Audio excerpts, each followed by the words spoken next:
정말.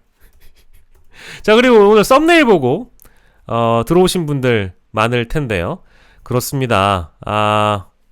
예, 우리 훌륭하신 두 분께서 드디어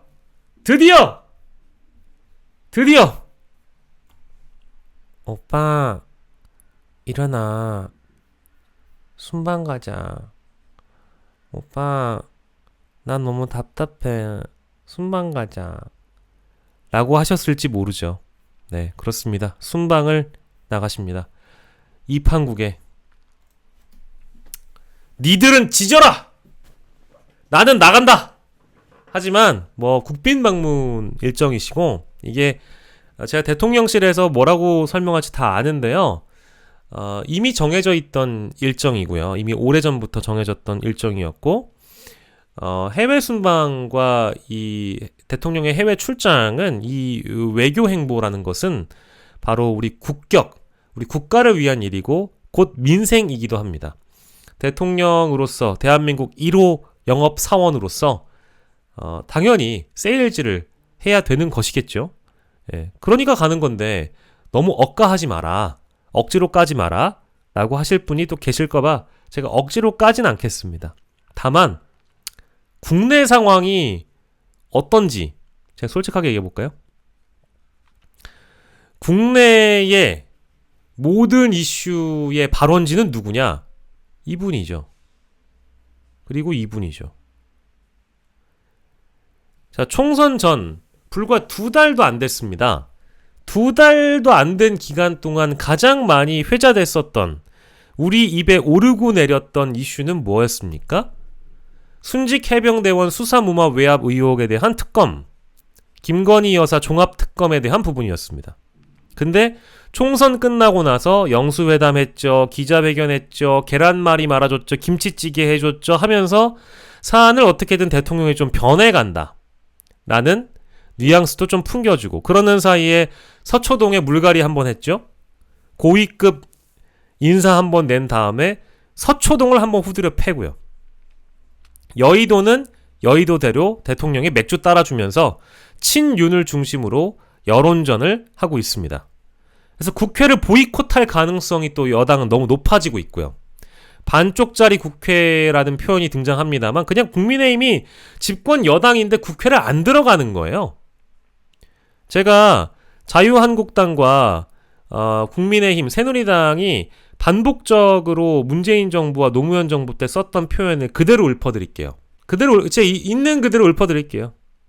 국정 운영의 무한 책임은 정부 여당에 있다. 지금 정부 여당이 누구예요? 누구야?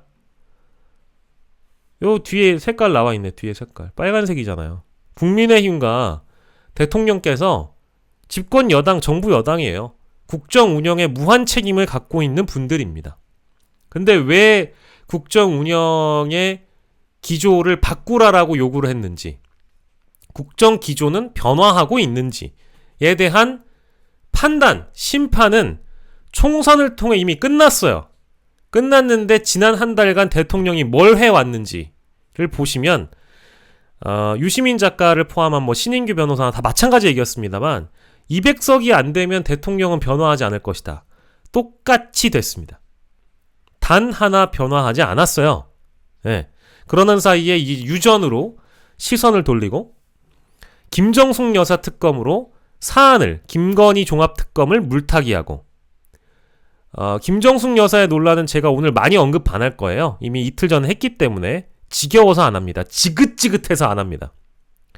초청장 공개했는데 또 뭐 공군 2호기를 얘기하거나 대통령 휘장을 얘기하거나 옷값을 얘기를 하거나, 이게 이제 그 이재명 대표의 검찰 수사를 엮는 방식, 조국 대표 수사 방식하고 아주 동일해요. 여론전의 방식이.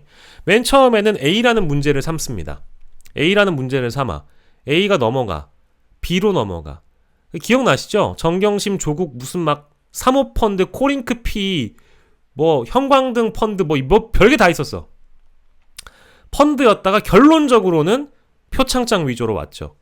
A에서 B로, B에서 C로, C에서 D로, D에서 E로 이렇게 해가지고 몇 달간 여론전을 해서 사람을 사실상 유죄 추정 원칙에 따라 검찰의 보도자료로 언론이 받아쓰고 이 사람을 유죄로 만들고 실제 재판에 넘어간 다른 혐의로 기소돼서 유죄가 됩니다.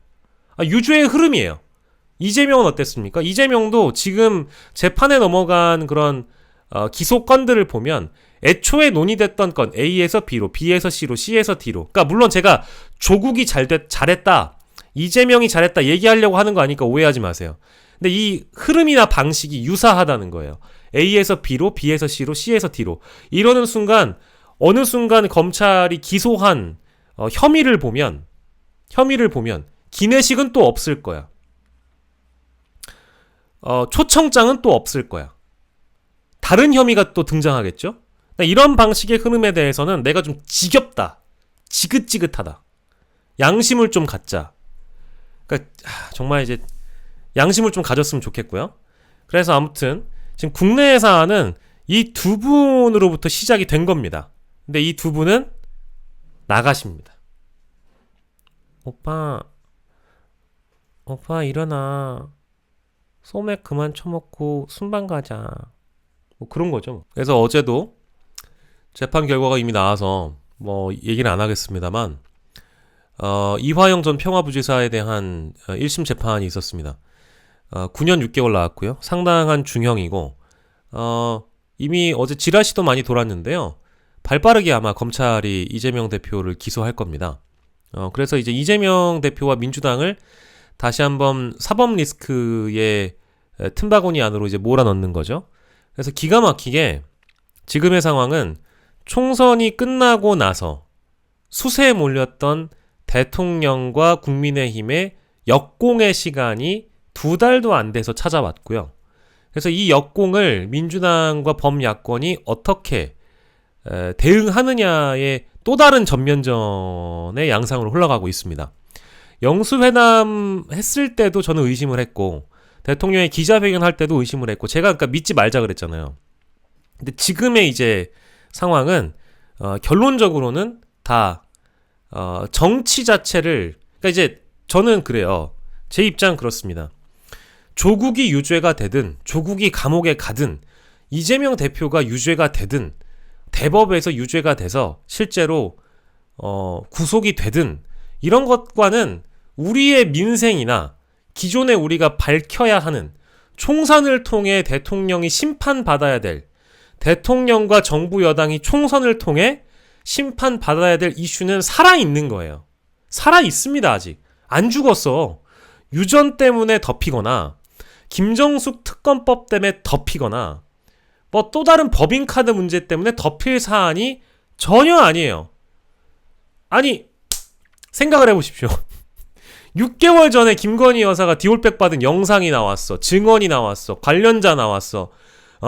이미 관련자 다 검찰 조사받아. 목격자 나왔어. 이마만큼 중요한 증거가 어딨어. 다 나왔어. 아니 뭘 더 해야 돼요? 뭘 더 해야 돼? 계속 법과 원칙 어쩌고 법과 원칙에 따라 법 앞에 성역은 없다라고 말만 짓거리지 말고 압수수색 영장이나 이런 걸 뭘 쳐봤어야죠. 검찰이. 김건희 여사건과 관련돼서 검찰이 뭐 한 게 있습니까? 주가 조작 4년 동안 아무것도 안 했어. 디올백 7개월 동안 아무것도 안 했어. 입만 나불거리고 있는 거예요. 그러는 사이에 차장검사 날라가. 부장검사 그대로 두더라도 당연히 수사에 영향을 받겠죠. 검찰총장, 식물총장 됐어. 법과 원칙 아무것도 없어. 그러는 사이에 총선 치렀네? 뭐 했네? 다 했는데 한 게 아무것도 없는 거예요. 아우 내가 진짜 그런 상황에서 내가 지금 답답해 죽겠는데 지금 이화영 재판 얘기를 하고 앉아 있어야 되겠냐고. 물론 중요하지.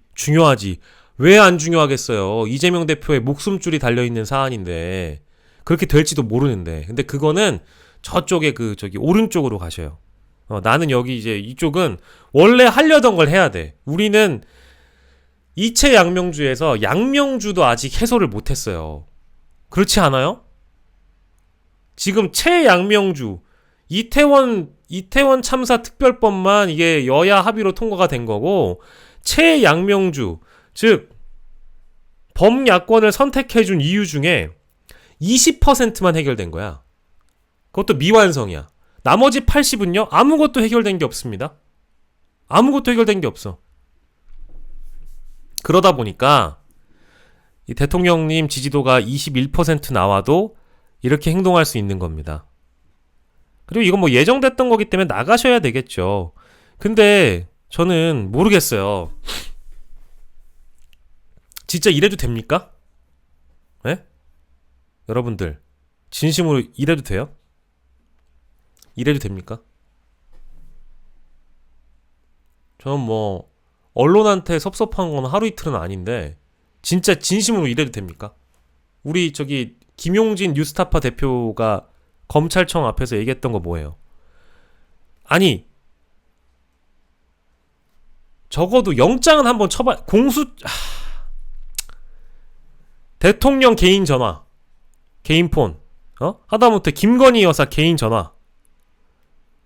당연히 압수하기 어렵지. 대통령실이 내어주겠어요? 국가 안보를 이유로 거부하겠지? 그렇지 않아요? 그래도 영장은 한번 쳐봐야 될 거 아니야. 영장 한 번 못 쳤어. 지금까지. 근데 이 국내산을 다 뒤흔들어 놓은 두 분이 대통령 사실상의 수사 개입 의혹으로 특검이 필요하다라고 총선을 치렀는데 이분 해외 나가시고, 이분이 또 유전 던지신 거에 언론은 부안해동하고 있고, 이분 관련된 사안은 입 밖에도 내걸지 못하고. 나는 이게 지금 이게 정상적인가? 이게 정상은 아니잖아요. 그럼 나는 뭐가 돼? 장인수는 뭐가 돼? 최재형 목사는 뭐가 돼? 서울의 소리는 뭐가 돼? 하다못해 공수처 그 자료 받아가지고 그 근거로 보도하고 있는 또 MBC는 뭐가 돼? 한겨레는 뭐가 되고, 경향은 뭐가 되고, 오마이는 뭐가 되고, 뉴스버스는 뭐가 돼? 아니 진짜 열심히 했는데 아무것도 되는 게 없잖아. KBS는 벌써 산유국이라고 하지. KBS는 심지어 김건희 특검은 입에도 안 올려요. 김정숙 특검만 맨날 노래 부르고 앉았지. 이제 지치면 안 되는데 좀 지겹죠, 그죠? 이게 이제 한 2년 정도 이렇게 하고 나면 1년은 그럴 수 있어. 2년도 그럴 수 있어. 3년 차 됐는데 안 바뀌잖아요? 진짜 힘들어요. 어제도 제가 저녁에 저희 와이프한테, 저희 와이프는 사실 제 방송 내용이나 이런 거에 별 관심을 많이 갖지 못한 사람입니다. 관심의 분야나 카테고리가 많이 달라요. 제가 집에 와서 정치 얘기나 시사 관련된 현안을 얘기하는 거를 별로 막 이렇게 좋아하진 않아요. 왜냐면 뭐 집에 와 있으면 맨날 라이브 하고 하니까 얼마나 좀 지겹겠어요? 근데도 이제 와이프도 좀 이상하다고 느꼈던 점들이 좀 왕왕 있잖아요. 뭐 유전에 대한 발표나, 그러니까 제가 천착하고 있는 이슈들이 대부분 상식과 합리에 근거해서 왜 이게 밝혀지지 않지? 하는 내용들이다 보니까 일반 사람들이 보기에도 답답한 거야. 이게 왜 해결이 안 될까? 그런데 문제의 중심에 있는 사람들은 떡하니 이렇게 나간단 말이야. 그러니까 나는 이게 이제 그래, 할 일은 하고 국가 정상으로서 할 일은 해야지. 근데 이렇게 한다고 해서 대통령의 집 나간 지지율이 돌아오진 않을 거잖아요. 카자흐스탄이 최대 산유국으로 제가 알고 있고요. 그러니까 이제 왠지 대통령이 거기 국빈 방문하러 가셔가지고 응? 제가 이번에 140억 배럴이 넘는 굉장히 많은 이 석유 매장량 가능성을 발견했기 때문에 우리 카자흐스탄 우리 대통령님하고 저하고 갔다가 같은 산유국으로서 이 산유국 대통령끼리 지금 정상회담을 하는 것이다 라는 어떤 그런 공감대를 이 같은 산유국 아닙니까? 좋아, 빠르게 파! 이거 하고 오실 거 아닙니까? 저는 이제 걱정돼요. 아직 심리적 산유국 반열에만 올랐을 뿐이지 정식 산유국은 또 아닌 거잖아.